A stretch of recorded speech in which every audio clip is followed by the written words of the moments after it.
welcome everybody. It's really nice to have you here on a Thursday or morning for some of you, afternoon for others, on this month's CTO Superpowers, because we've been doing these, we've been slightly different ones each month, and a series of things that I believe are valuable for CTOs and tech leaders, over and above the technical expertise that you have. And this session is, as it says on the tin there, if I'm sharing my screen, wave at me if I am sharing my screen, just so that I can know that you know I am, is soft skills shouldn't be hard work. So can you see, I'll ask Peter because you're there at the top of the thing, can you see my screen, Peter? I could see it a minute ago, it's just popped off my problem, but yes, yeah, that was it. Yeah, right, okay, great.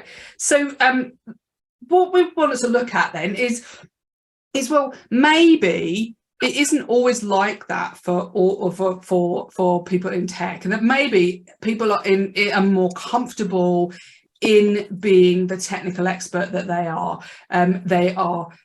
Or maybe you are more comfortable and not sure exactly how to create the influence and impact you want through the soft skills, and maybe you don't feel comfortable being there. You're more happy within the technical expertise that you have, or maybe you're just not sure how to use some of these soft skills to the best of your advantage, or for your team, or for yourself. And so what we want to do today is spend this time looking at, well, why should we you want to use our soft skills, and for what purpose are we doing that? And then we want to look at, well, what's the jigsaw puzzle that makes them not hard work, makes them easier? So what we're looking to do instead is to create the ability to be an inspiring and impactful leader, to get more buy-in to the projects and the work that we're doing, to get more work done for ourselves or our team,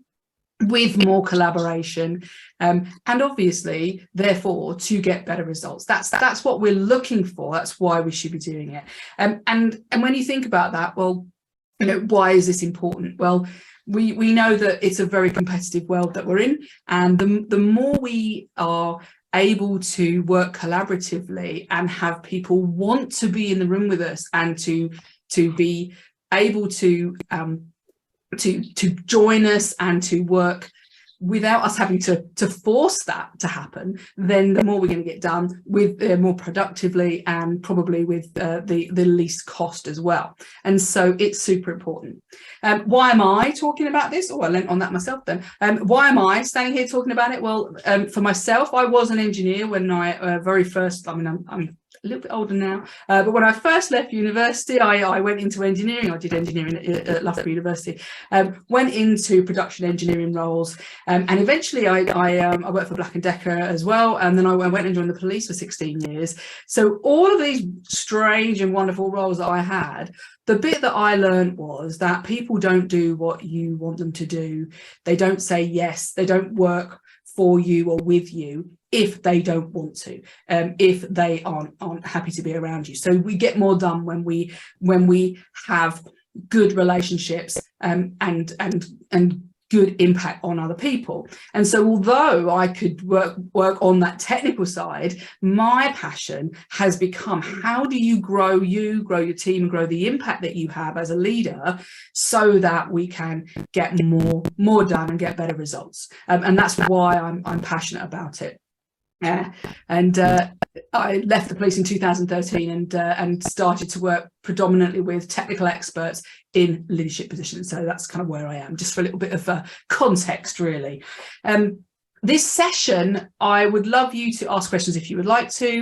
If you want to do that at the end, or if you have something burning in the middle of it, then absolutely great. No problem at all. Give us a shout. I've got about an hour or so. If you have a question at the end, wonderful. But if you have something personal that you want to ask, then I'm going to offer, if you want to take up one of my Impact Insight sessions, because that means that you can ask something that's pertinent to your specific situation if you don't want to share here. But by all means, if you would like to share here, that helps the group anyway.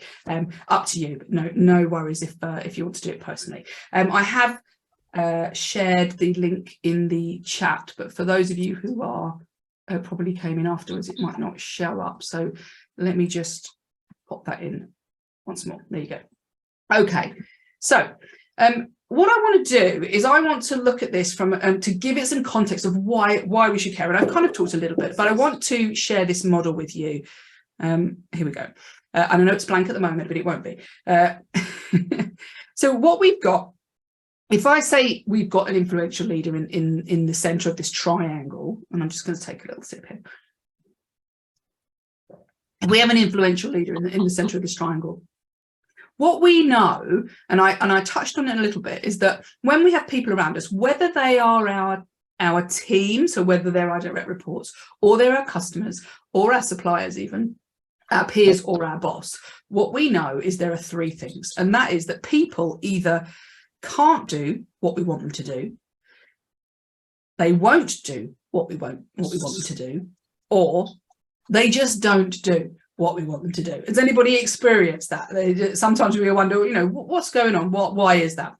And Pete, I'm just going to mute you a little bit because I can hear some ticking in the background, but unmute if you want to say anything. And so if we look at those three reasons, I want you to think about it like a jigsaw puzzle of like, if we knew why or which one of those reasons it was, then we know what, as a leader, what we need to put in place to make that change. Because what we want to do instead is we don't want people who can't do what we want them to do. We want them to be enabled to do that. And it's our job to enable them to do that. And if they won't do it, well, we want the opposite of that. We want them to be engaged. They will do it, let's say, and they want to be engaged and they want to do this thing. And here, well, they don't do. Why don't they do it? Well, we want them to be excited for our reason behind it. And so the difference between these is can't do, I don't have the skill or I don't have the confidence to do it, so I'm going to enable people. But won't do is about, I don't want to do it for you, Pete, or up there over here, or Samir. I don't want to do it for you. So it's not about I can't do it, it's just I just don't want to. And that's why I say that the opposite of that is about how we engage people. Okay. And I don't know about you, but I've been in situations where I didn't want to do something. I could have done it, but I didn't want to do it for that person. There's a lady called Shirley who I used to work for, that there was no way I was going to do anything for her, even though I could. Okay. But this last one, don't do, is not about the fact that I don't want to do it for you. It's about the fact that I don't want to do it for the cause that you stand for, or the business reason, or the purpose that you want. For example, I don't eat meat. So if you said to me, go and make a meat pie, it doesn't matter how much I liked you or I could make a meat pie, I don't want to work in that environment because that wouldn't be something that I want to do. So that's a choice around the reason why. Okay, and so what we're looking to do, going back round again, is we want to change that and give people the confidence to go ahead and do things. We want them to be collaborative with us, and we want them to commit to the cause behind what we want to do. So we want them to buy in to our mission and vision, or our purpose and the business's purpose. And there are 9 things that we do. And what we're going to do today is just dip into one of these around, well, if these are the things we need to do as leaders, what's the one common factor? And that is the soft skills that we need to make this happen, to engage people, to enable people, and to excite people into what we want to do. Oh, Russell's coming back because he fell off. Let's say we'll pop him back in. There you go. Okay, so around the outside, what we're saying is that when we want to give people confidence, we need to build their capability as leaders. We're not going to talk about that in too much depth today. We need to develop autonomy in those people, because I don't know about you, but I see a lot of tech leaders doing too much and not delegating enough. So we need to develop autonomy, and we need to create clarity, because we cannot be comfortable in delegating if we haven't got a clear path of where we're actually going to. Okay, so somebody can't buy into what we want them to do if they don't know where they're going. If you've heard the phrase, how do you make the boat go faster? If you imagine you never told anybody where the boat was going, then clearly we're going to be in trouble. We're going to be going around in circles. Okay, and so on this bottom side, though, we want people to collaborate. So we need to create connection, because if you haven't got the connection, then it doesn't matter whether people have got that confidence and are capable. They're not going to play ball with the ideas that we have or the things that we want to do, whatever role they're in. We also need to look at our impact. How do we show up behaviourally as a leader? Because again, if that's a negative impact, then people will choose not to work with us or around us. And we also need to be able to speak up with influence, again, because we need to be able to bring people with us. And over here, we need to develop that leader's mindset of not trying to do everything ourselves, to make sure that we have the leadership of that delegation that I was talking about earlier on. And over here, people can't follow us if we haven't got the vision for our business or for our department, or we have not linked it to the overarching business's vision. So quite often what I see is somebody who's working with a team but haven't linked, and in their mind and in the leader's mind, what is it that we do for the business and how do we make that boat go faster? So we need to nail the vision and how it links to the business, and then we need to inspire that mission in our team and the people around us. So as you can see, if we look at it like that, like a jigsaw puzzle, the big thing is that most of what's in here is perhaps what I would call discretionary, in that only part of this is about the skill of the people around us and about our own skill. Most of this is about how we lead and how we communicate and how we collaborate with other people. And that's about the people skills and the softer skills that sometimes aren't always easy to develop. So I want us to think about this in this jigsaw, because that stops it from being hard work. It makes it easy if we think about it in terms of what am I actually trying to do and why am I trying to do it. Okay, we've got another person coming in. 1 second. There we go. Okay, so does that make sense? I would love to know what you think, and you can by all means unmute yourself. What do you feel the hardest part for yourself is? Either in the chat or you can shout out. Pete, you can shout out for me if you like. I know you don't mind speaking. Where do you think that the hardest part for yourself is? I guess for me, it's probably the don't do's, and developing that mindset, as you say, which is 100%. Yeah. Yeah, fair. Anybody else want to speak up? I'm not sure if everybody's got enough internet capacity. Where are you coming in from? Hello, Clifford, by the way.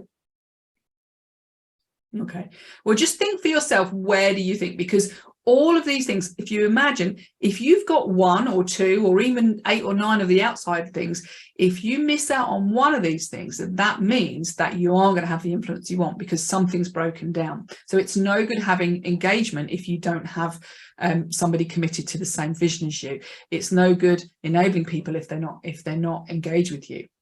And then it's no good if they're engaged and they think it's a wonderful working with you, but they haven't got a clue how to do the thing that you're going to do. So we are, I forgot to change my slide about what the hardest part is. So what we want to do is say, well, look, if we're in this position of I'm not necessarily comfortable with some of these things, we want to do something about it, because the problem for all leaders is that everything's changing around us. And I love this model just to understand, why should we even bother with any of this? Because if you imagine the black line there of now and in the future, and that's if nothing changes. Now that's kind of an imaginary line, because that's not how it happens. Because if you don't change anything, then the future is never in a straight line. It's generally either the orange line or the red line. It goes downwards because you're not changing, you're not improving, and then the environment around you changes, which means that actually things get worse. And so what we need to do is we need to make those micro adjustments. We need to change the way we show up so that we exponentially start to grow. And whether we come on that kind of strange lime green line or the bright green line, it takes time, but when we work on our skills, then we will grow. And in the future, that means that we get the benefit of being a better leader and having more impact. And therefore, people are more likely to be able and want to do and actually work in the best way with us, whether they are, even if they're our boss, because sometimes we need to manage that our boss too, and whether they are a customer, part of our team, or our peers. And so what I want to do is just to look at the connection and this want to part down the bottom today, which is around developing collaborative and trusting relationships with people. Because when you have this and you utilize the soft skills, then you find out that what it is that makes somebody tick and therefore makes somebody want to work with you. And the minute that they want to work with you, everything is much easier. If you would agree. If you don't, shout out. I'm going to cough now, hang on. Excuse me. Okay, so what I want to do is to look at, well, what is it that helps us to start to understand people, start to utilize this and build those connections? Because all very well me saying, well, build a connection, that sounds lovely, doesn't it? But like, how do you do that? Well, I want to make it simple and just start. Obviously, we've only got a short time, so there are many things that we need to do, and in our programs, that's what we teach. But here, what I want to do is just to dig into 4 areas where I think if we just think in the context of these 4 areas, then I was going to say halfway there, maybe not halfway there, but we're on the way to working out what we need to do. So let's just have a look. So I want you to think about this concept that people are difficult sometimes. People are different. People are hard to work out. But what we need to do is we need to step into other people's shoes, because when we do that, then we start to unlock the code. We start to understand what is it that makes that person tick. How do I then work with that person and speak to that person and behave with that person so that I get the result that I want, and in a positive way? I'm not talking about manipulation. What I'm talking about is building relationships so that people are actually listening to you. They hear what you've got to say because they trust you and they are comfortable being with you. So these are the 4 things that I want to talk about. I want to talk about, first of all, bringing people with you. What do I mean by that? Well, I'm going to go into it a bit, but what I mean is that quite often what we see with tech leaders is that they don't bring people with them. They're so focused on the tech that they either can't or don't or won't remember that they need to engage people and they need to bring people with them. So I want to talk a little bit about a concept around that. We also need to look at who is in the room. And there are so many different kinds of people, but I want us to talk about a little bit about how do we understand who is, because the different kinds of people will need different things. And then I want to talk about getting behind the mask, because if we are just looking at the surface, what we know is that people will wear a mask. And what I mean, not literally, maybe so, but what we mean is that they show up, and I don't know if you've ever done this, ask yourself this question, that what they are presenting and adapting to in a working environment is not the real person. And they are hiding perhaps some of their fears or their weaknesses because they feel that they need to show a certain outward existence, let's say, and let other people see certain parts of them, but they hide other people. I don't know what your thoughts are about that, but it's absolutely true. So we'll talk a little bit about that.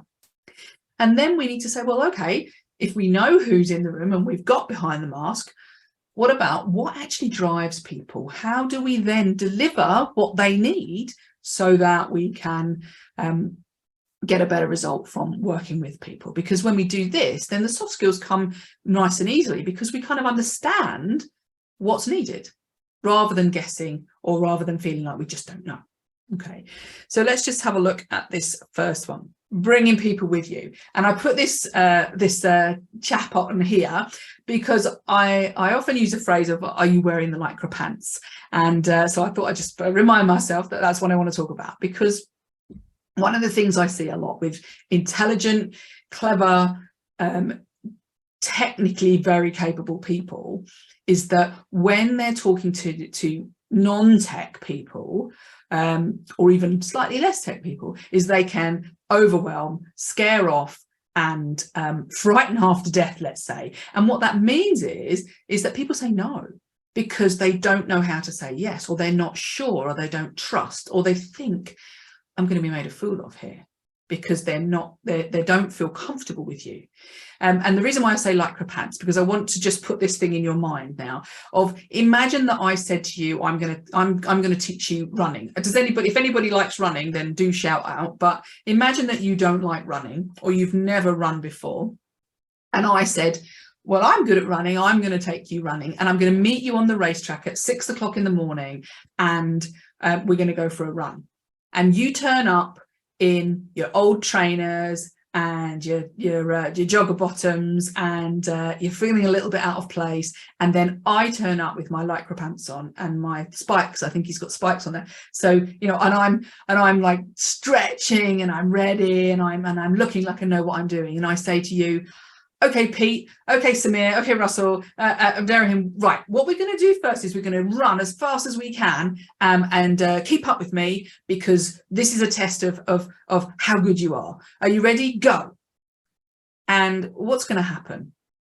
I think what I would be doing if that were me, I'd be running the other direction, because I'm going to feel silly. I'm going to feel overwhelmed. It's too far, too fast. And I'm not going to go with you, and you're not going to come with me if I said that to you. But if we think about that in terms of sometimes around the tech, what happens is we do exactly that to people when we know stuff that they don't know. We know more than they know. Is that we don't bring people with them. We don't create trust and say, for example, okay, Pete, what we're going to do is we are going to walk first. I'm going to meet you where you are. I'm going to walk with you first, and we're going to do a little bit of maybe walk, run. And it's okay, don't worry, because you know, we're all started somewhere. So let's just do it nice and gently. And so I can prove to you that you are safe and you are clear, and you know that I'm not going to make you look stupid. And then I'm going to in true training terms, I'm going to then take you a little bit further, and I'm going to grow you as you start to develop. And so I'm meeting you where you are. And so when we bring people with us in this way, and we're conscious of this, then we start to build trust with people, because they know that even if they don't know what you know, that you're not going to make them feel small, and you're not going to make them feel silly. I don't know if anybody wants to comment on that, but if you've ever experienced that, or you've felt like it yourself, or you felt that somebody maybe has said no to you, and you're thinking, well, I know it's the right answer. I know this is what they need to do, but they're not doing it. They're not saying yes to me. Then it may be because it's too far a leap and you haven't met them where they are. Okay. And so I want you to consider this. Like I said, we go into this in a whole lot of detail in our impact accelerator, but for today, I just want you to consider that concept of, like, do I turn up with my lycra pants on, or do I bring people with me? Do I meet them where they are? Okay. Excuse me. Pete's nodding there. I don't know whether that's because you've been like, oh goodness me, yes, maybe I haven't, or you've been done to in that way. We probably all have at some point. Probably a bit of both, really, I would have thought. Yeah, definitely. And if you think about that, when you think about how it feels when somebody does it to you, yet we inadvertently do it to other people as well, because we get excited, we're enthusiastic about our subject or the project or something like that, and we haven't taken into account those people. And that leads me on to this next slide, which is, well, who is in the room and how do we take into account those people?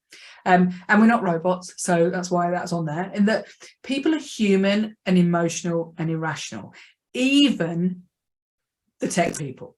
And quite often we excuse me, Julie, before going next, yes, Russell. Can you hear me, Julie? Yes. Excuse me for corrupting your voice, because I have your voice unclear. I try to match the unclear voice to the text that I see in your presentation. As I said, the speed of internet is very presentation. You said bring people with yourself. By that you mean that allow the people to grow like you, to learn like you, and to be the same, maybe the same boat as you, and they think that they are in the same team as you are. Yes? In this slide, you mean? You wanted to say that? Yeah. What I mean is that, yes, all of those things, Russell, you're absolutely right. Yes. But specifically what I mean here is that if you're speaking to people who don't have the same experience of you, is not to expect them to go as fast as you can, or to know as much, and so you overwhelm. Maybe allow them to do something in wrong, maybe to allow them to stay in wrong decisions, to learn more. Yes, okay. Yeah, I know. Okay. Thank you. No, you're very welcome. Okay, I'm just going to shut my door because my dog is about to want to come in, and she's not allowed because she's very noisy. Okay, so here what we need to know is who's in the room. We are emotional beings, and therefore we have to look at, how is this person similar to me, or how is this person different from me? And we use a lot of behavioral profiling in our trainings that we run in our coaching. And what I mean is that some people are task focused, and that can be that tech people are often more task focused than people focused.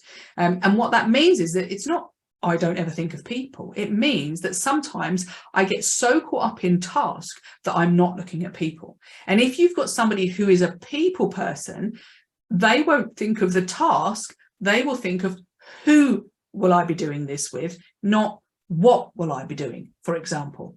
Okay, so we need to understand where that person is coming from, who's in the room in terms of their behavioral style, their communication style.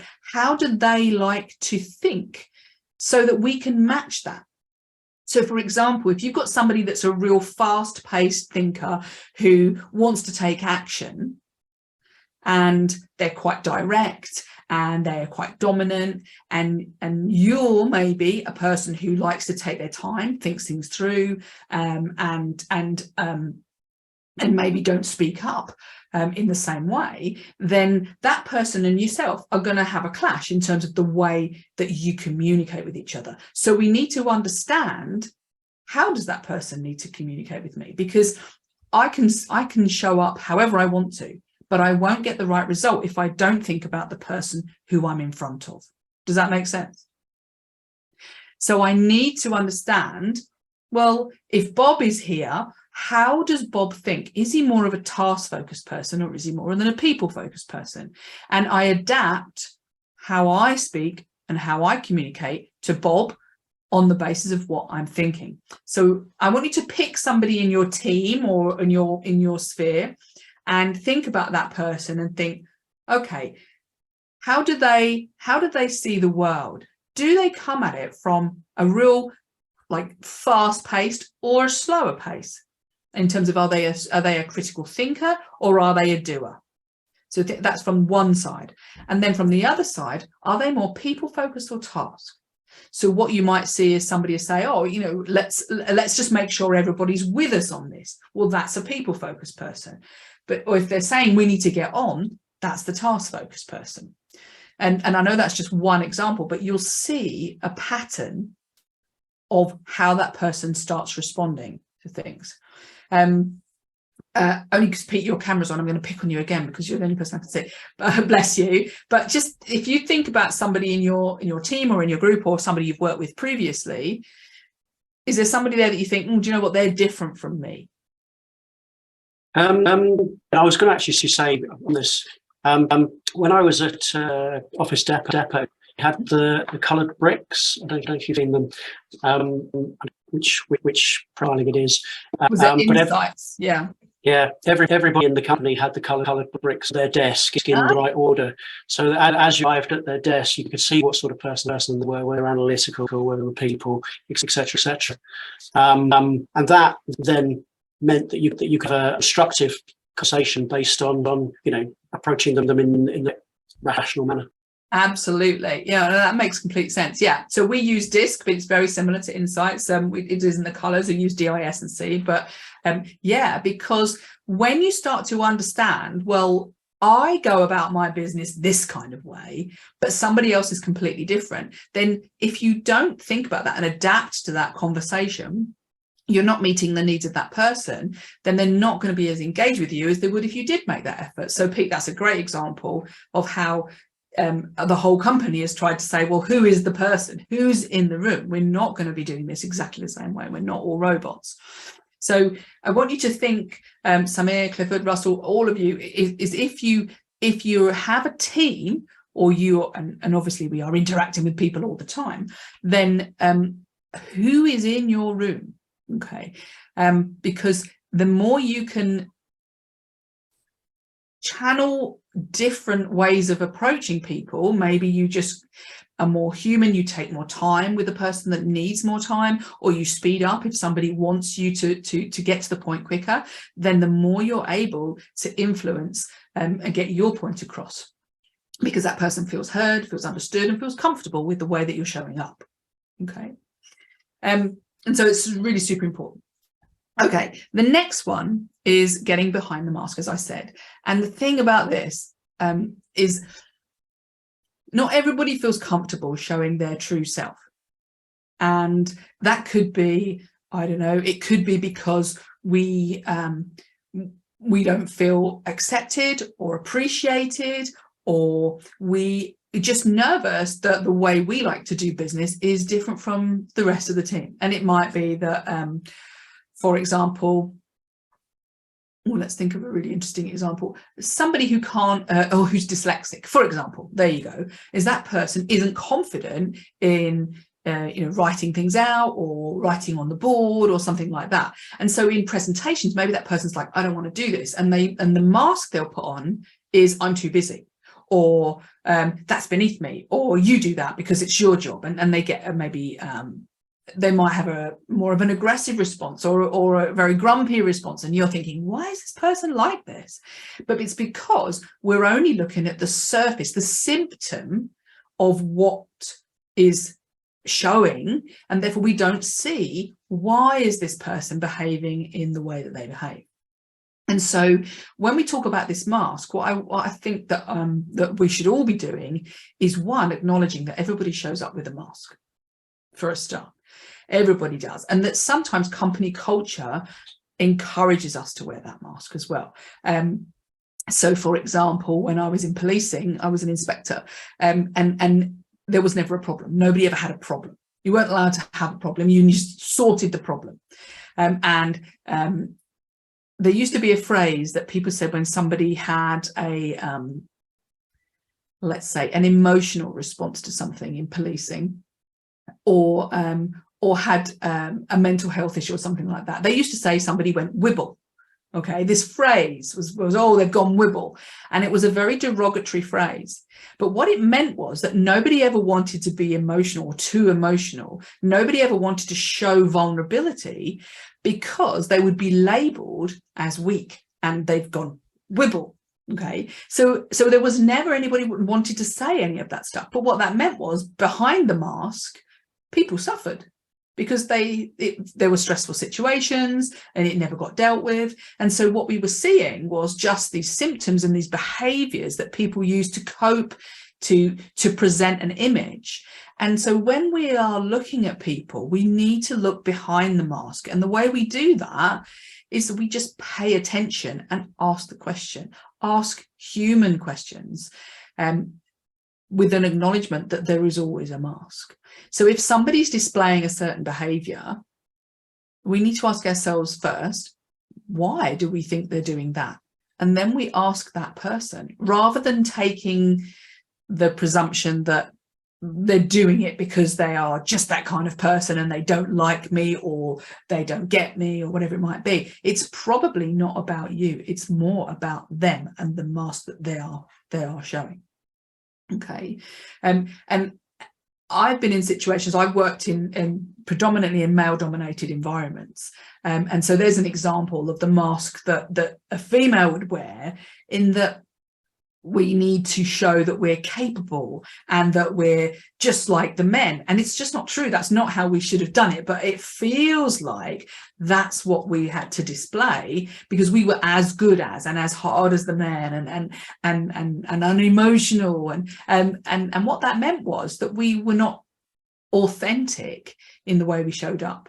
And so when we are authentic, we are able to get behind that. And when we get behind our mask and we're authentic, other people can show themselves. Does that make sense?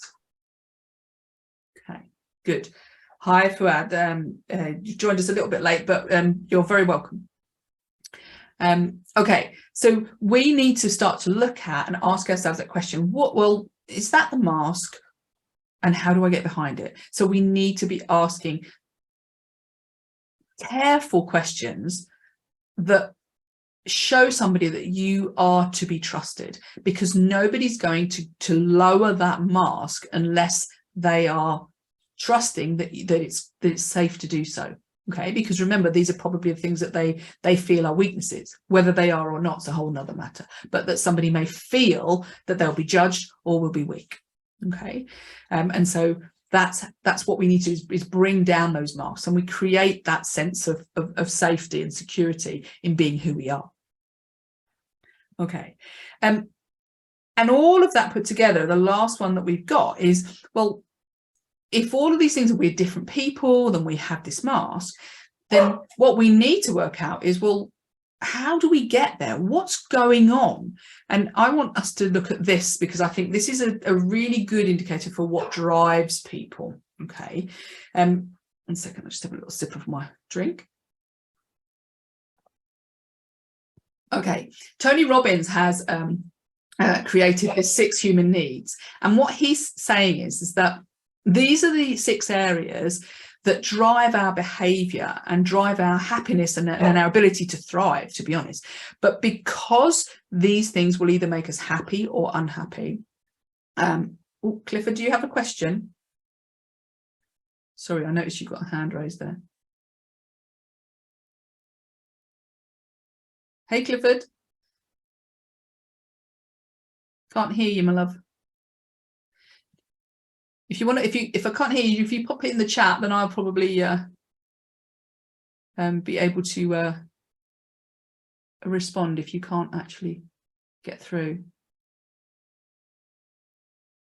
No, can't hear you, Clifford. Right, I'll carry on and then pop it in the chat and I'll respond as we go along. Okay, so Tony Robbins looked at these 6 human needs and said that, well, if these are what makes us happy, then these drive our behavior. And so in terms of using our soft skills, if we can start to look at, for the people that we interact with, what's going on for them, which one of these 6 human needs is most important, or is driving their behavior at this precise moment in time, then that means that we can then know what to do to fulfill that need. And when we fulfill that human need, then that person is happy, thriving, feels comfortable, and therefore will be able to participate, listen, collaborate with you. Okay, and so let's just quickly sweep around these needs. So the first 2 from the top, going clockwise, certainty and uncertainty. People need a certain level of all of these things. And so I want you, while we're going around, to have a think about, well, if I was on a scale of 1 to 10 of all of these, where would I be? You don't have to share, but just think about that. Okay, so certainty, the first one, is about, well, I need low risk and to know where I am and what I'm doing, and to know that I've got, perhaps, let's say, enough money or enough time, and I'm certain about the environment that I'm in, so I know where I stand. But the thing about that is some people need way more than others, because some people, if they've got too much certainty, will need uncertainty, or let's call it variety. And what that means is that if they've got bored and they need to swing the other way and have something new and something different, and something exciting, perhaps. Okay, but if we get too much uncertainty, we swing back to certainty. And so we have to find that balance. And I want you to think about that for yourselves, because some people will be, I need 10 out of 10 certainty and I don't need any of that variety and uncertainty. And other people are like, oh no, I need 10 out of 10 variety, and I want to go traveling, and I want to do this, and I want new projects, and they don't need to be certain about hardly anything at all. But everybody will have a little bit of one of them, let's say.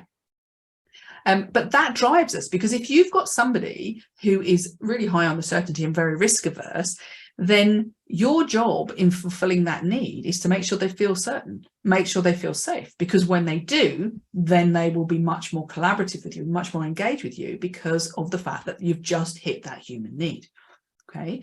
And again, if somebody needs variety or uncertainty and you're giving them the same thing to do all the time, or you're not allowing them to be themselves and be free, then you're going to hold them back and they're not going to be as engaged with you as they might be if you gave them that.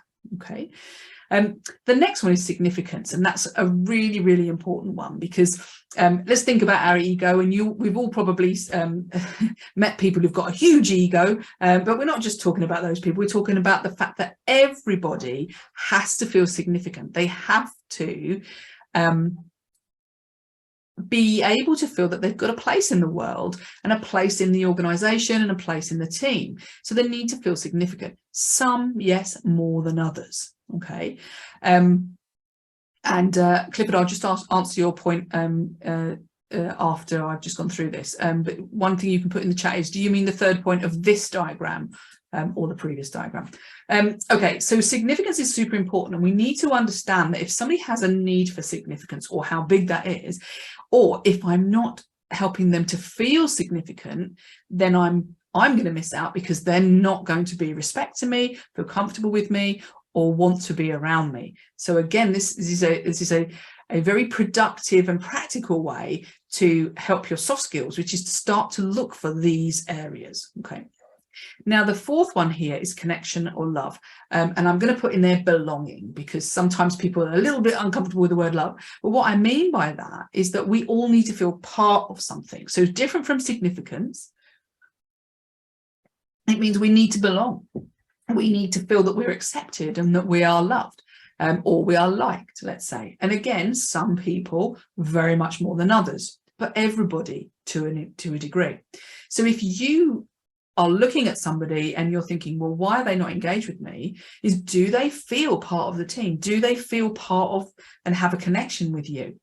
And if they don't feel that, how can you put that there for them? How can you bring them in and make them feel like they belong, and encourage them to feel like they belong? Because the more they do that, the more they will be engaged with you.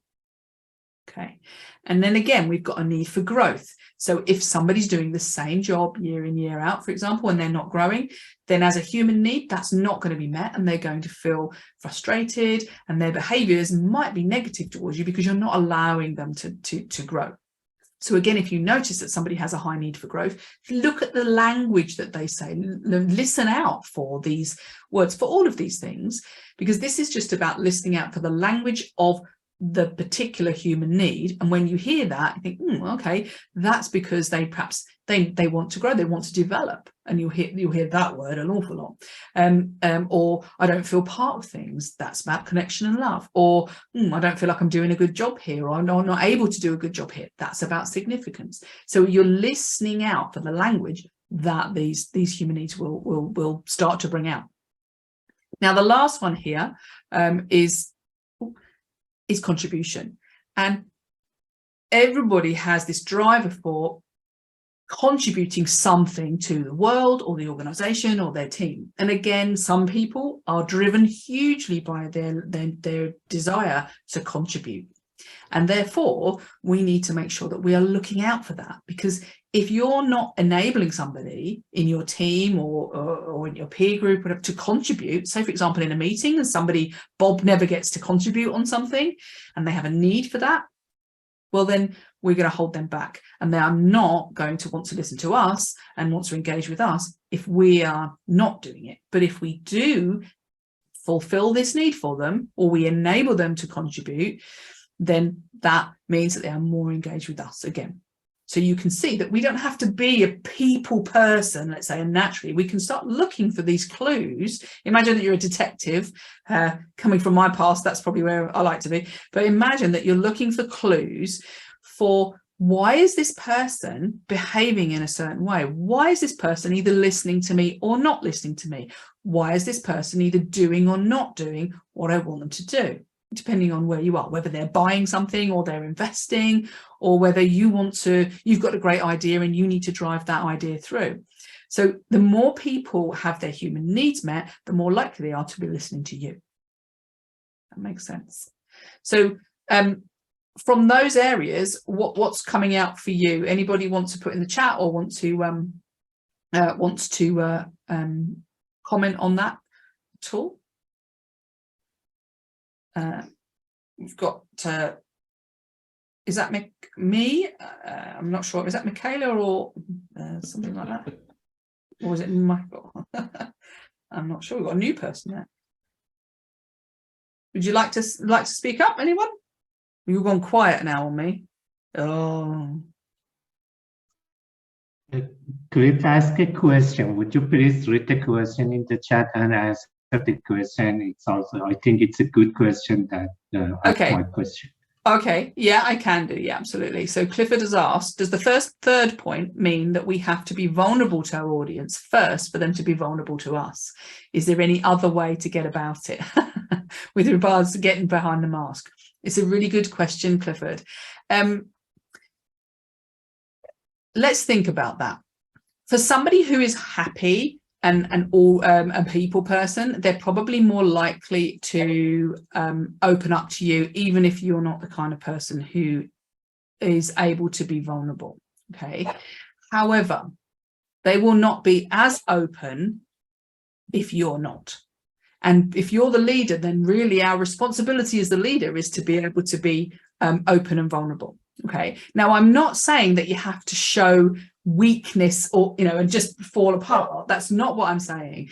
What I'm saying is that perhaps when we think about this, it's about empathy and about understanding. So if somebody perhaps is struggling on something, as an example, or they're not feeling comfortable about something, then your ability to say, I can step into your shoes here. I can understand that. I've been there, for example. That's at the level that you might show vulnerability. Just to say, yeah, do you know what? I've been there too. Or I felt worried about that. Or I wasn't very good at whatever it might be myself. So you're showing an empathy. And when I talk about vulnerability, I suppose really you're just showing people that it's okay to be honest, and it's safe to be honest about our capabilities or our weaknesses, and so if we can be honest and it's safe to do so, and bearing in mind we've just talked about certainty and significance and contribution and all of those things, if we make it safe for people, however we do it, then people are going to be much more engaged with us. They're going to feel comfortable with us, and therefore they're going to want, going back to our can't do, won't do, don't do, they're going to want to work with us. Okay, they're going to be much more open to doing what we want them to do because they trust us. And so this is all about trust, vulnerability. It's not about throwing your whole self and saying, I'm terrible, look at all my worries and my weaknesses. It's about utilizing this and being honest and open and saying, yeah, do you know what? I've been there. I had that problem too, or I can understand how you feel because I've seen that in myself. Does that make sense? I'm not sure if Clifford can actually. Clifford, you can answer in the chat if you'd like to, and Russell, if that makes sense in the way I've answered it. Yes, I understand it. Okay, we have a concept in a method for leadership, RBL, relationship-based management and relationship-based leadership, about showing vulnerability, that it shows that from the concept of neuroscience, it gives a huge trust to your audience and your teamwork. So yeah, for next session or next sessions about the RBL methods and about showing the vulnerability as a leader to create the trust to your teamworks and co-workers, and maybe to the people that are working with you, or maybe also your managers and your leaders too. Yeah, absolutely. Yeah, and the more you can show that, the more they will trust you. Because if you think about, like, if I don't feel safe, I'm not going to tell you anything. The more you can show me that I'm safe, the more I'm going to tell you. Yeah. Cool. Okay, good. So that takes me back to my dog's barking in the background. I think she wants her dinner. Apologies, everyone.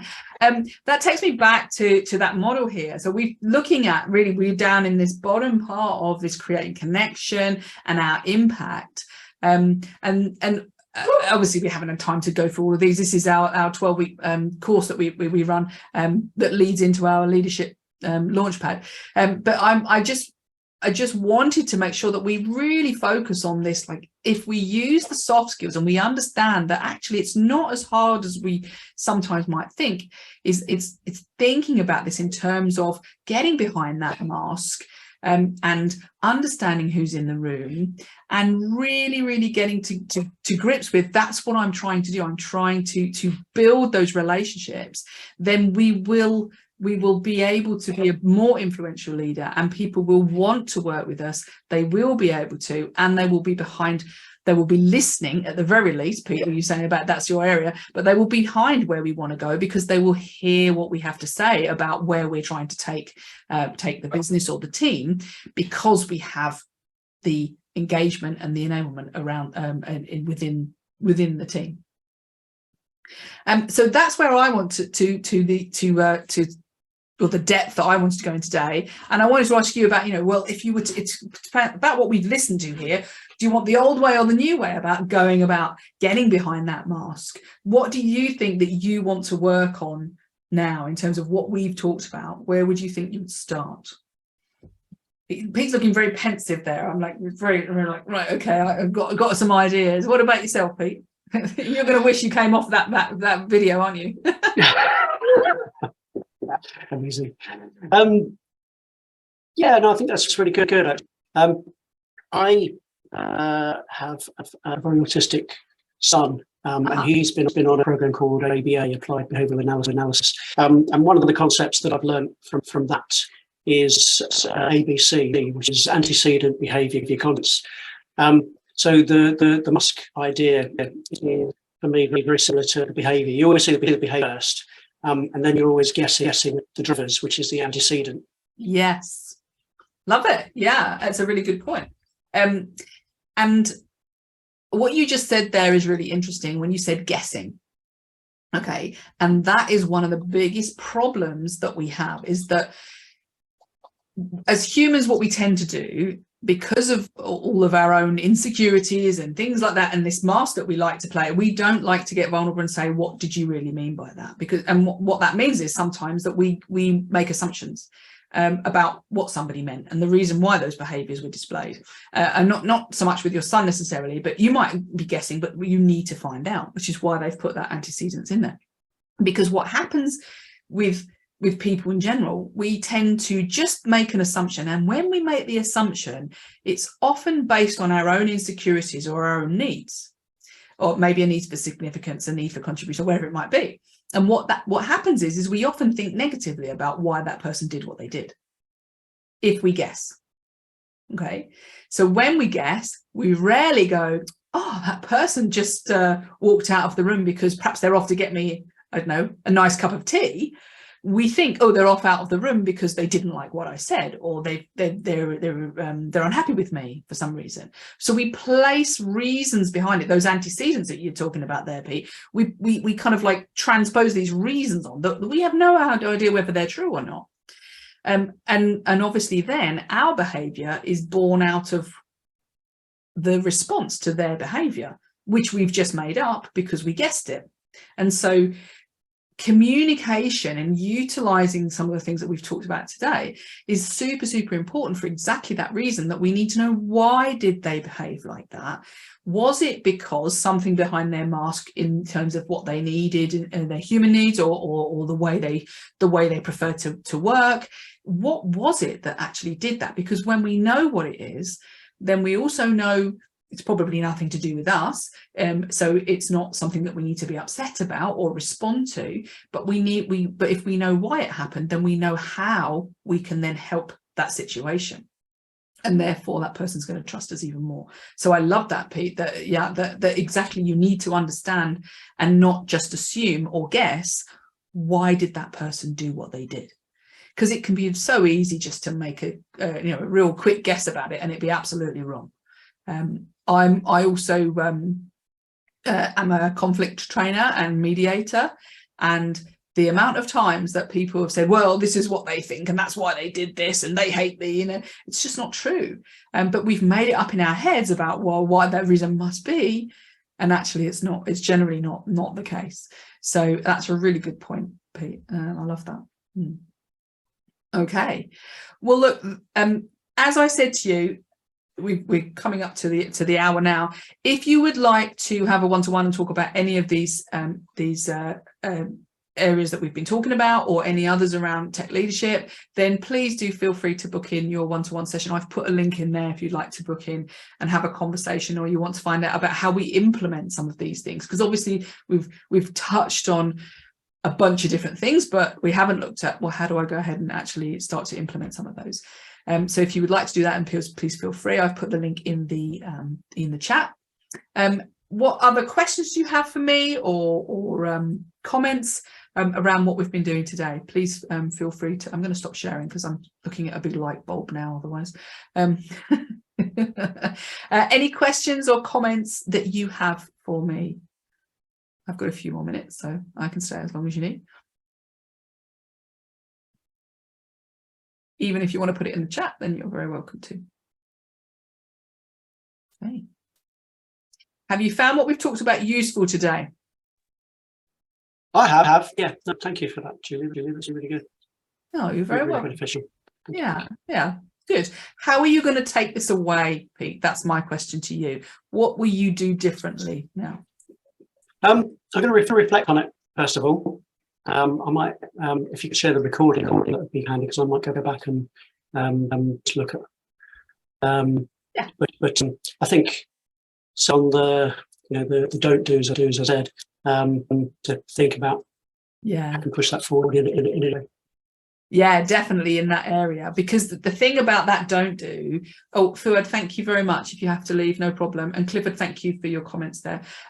So in that don't do, that's a choice, and it's not about your, like, how much they're engaged with you personally. It's about, and this is one of the things we teach about in our program, which is, do I agree with your vision? Do I agree with your direction? Or, Pete, one other question you can ask yourself is, do they even know what that is? I saw that eyebrow raised there. This is one of the biggest issues, is that if we go and ask somebody's team or their peers or anything, what's Pete all about? Where's he going? What's he up to? Why is he doing what he's doing? Where's he, like, do you agree with him? Many people will say, I have no idea, because they come to work, they do what they do, but they've forgotten the context of why they're doing it.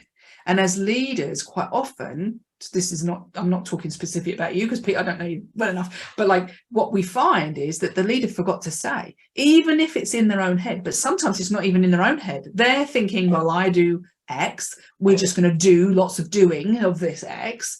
And actually, we've forgotten to say, why are we doing X, and how does X make the boat go faster? Because if I'm working for you and I know how to do my job, if you don't tell me which direction I'm going, I'm going to choose my own direction.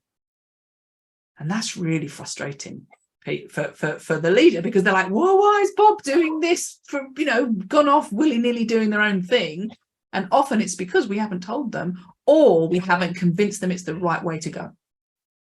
Yeah, I get that. I think also there's an element of assuming that the vision has been distilled down through the teams. So I can share it with the heads of the teams, the team leads, but do I really know it's got to the grassroots?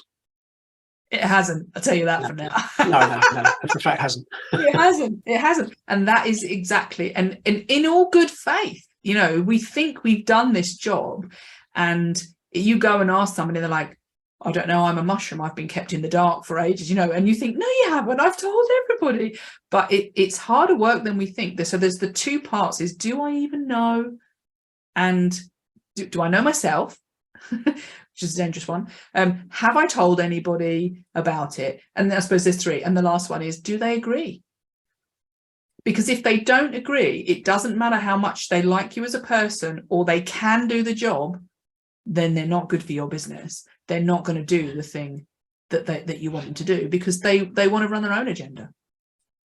And if you haven't told them, they will just run their own agenda anyway, because they genuinely probably want to do a good job. So they do what they think is the right thing, even if you don't think that's the right thing. Yeah. Clifford says, I think another meeting specific how to convince people to align our visions will be great. Oh, that's part of the Impact Accelerator, Clifford. You should be on our course. Yeah, we could do that. How do you get people to buy into our vision and align with it? Yeah, it's really very, very important, Clifford. As Pete's just saying there, if we have to tell them, but when we tell them, and sometimes I think that's why we don't tell them, because we don't want to disagree. But if we're going to tell them, we have to make sure that they do agree, because they're the people who will have that ability, because they've got capability. They will also have the ability to make it very difficult for you, because they know what they're doing and they can do it differently. And so if they are aligned with you and they agree with you in where you're going, they will be your best person in the whole business. But if they don't, it can be very destructive. Okay, good. Any other questions or comments?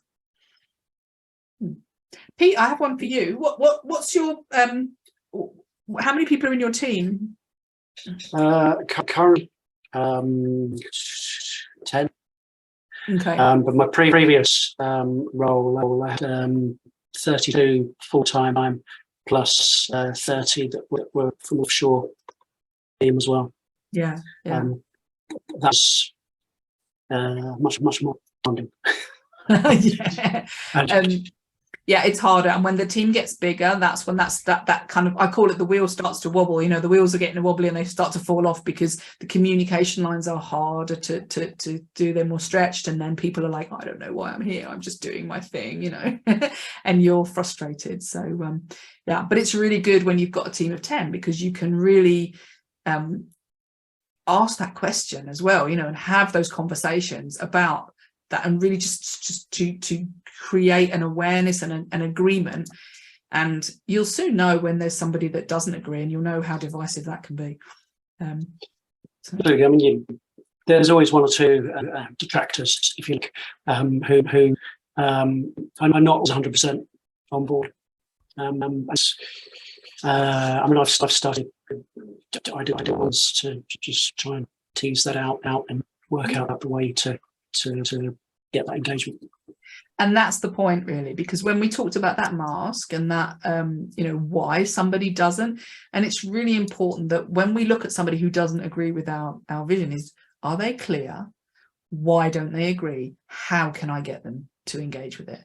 Because it might be there's something going on internally for them that makes them not want to engage with what you're trying to do. But if you can get them to turn around and really believe in it, and that's one of the things we teach on our courses, how do we get people to buy into to what we want to do? When they buy in, because of the capability they have, then they can be your biggest fan, essentially, and they can spread the word. Yeah, when you get them on board, definitely. Okay, well, good. It would be lovely to see you again. If you want to book into for a one-to-one, then please do, feel free. Clifford, I'll take on board what you're saying. Maybe we will do that. If you, Clifford, do you have a team, or are you in a big or a small organization? It's hard speaking to you, Clifford, when just on chat, but I understand if you can't speak. You might be sat in your office with a whole bunch of people around you. Let's see if you can answer that one, Clifford. Oh. Give you a moment to type. Yeah. Okay. Well, look, if there are no more questions or comments, then I'm very, very grateful for you being here. I've got, somebody's just asked if I can send, who was that? Samir. Yeah. Samir said, had to leave. Oh, can we talk? Okay, yeah, no worries. And would like a transcript. Ooh, I might send you the slides, Samir, and I'll send you this video, but I'm not going to send you a transcript. Believe you me, that would be like, I'm not a detail person. So did you see the feeling of terror that came over me then when somebody said transcript? That's understanding me. But yes, Samir, I'll if you're watching this video on the recording, then I will be speaking to you anyway. But I'll have sent it to you. Pete, Clifford, it was a pleasure to have you here. Give me a shout if you want anything else, or you want me to clarify anything. If you want your teams to be involved or anything like that, that's always something that we look for as well. So, okay, and Pete, if you said you did insights or you did the colours before, one of the things that we do a huge amount of, especially for the smaller organisations as well, is the team dynamic side of things, which is disc profiling, which is essentially the same as insights, but not using the colours, but it's the same thing. And that's massively valuable for smaller teams as they grow, to start to understand the differences in people and to build the relationships that you need to really trust each other as your business grows. So it might be something that you're interested in if you want to have a conversation about that. But, that might be really interesting. It's a lovely way of starting the conversations that we just had, really, but from a very practical viewpoint and a fun viewpoint as well, is getting people to start to think about how I show up, who I am as a person, who's Pete, who's Bob, and how do we work together, and have that collaboration side, because once you get that side, then the other two are going to start to follow. So if that's something you want to have a conversation about, we do a lovely half day and two options, a half day and a full day version of that for the whole team, that can be really very practical, I think, and effective. So yeah, okay, well, maybe I'll give a shout and we'll have a chat about that as well. Cool. Okay, right, well, thank you very much, and I'll let you get on with the rest of the day, and I'll go and see why my dog is barking at me in the background. It's more than likely because she thinks she has a right to be in here whilst I'm on this call. But there you go. Anyway, you have a wonderful afternoon, and I shall speak to you. I'll give you a shout. Thanks, Jane. Okay. Thank you as well. Bye-bye. Bye.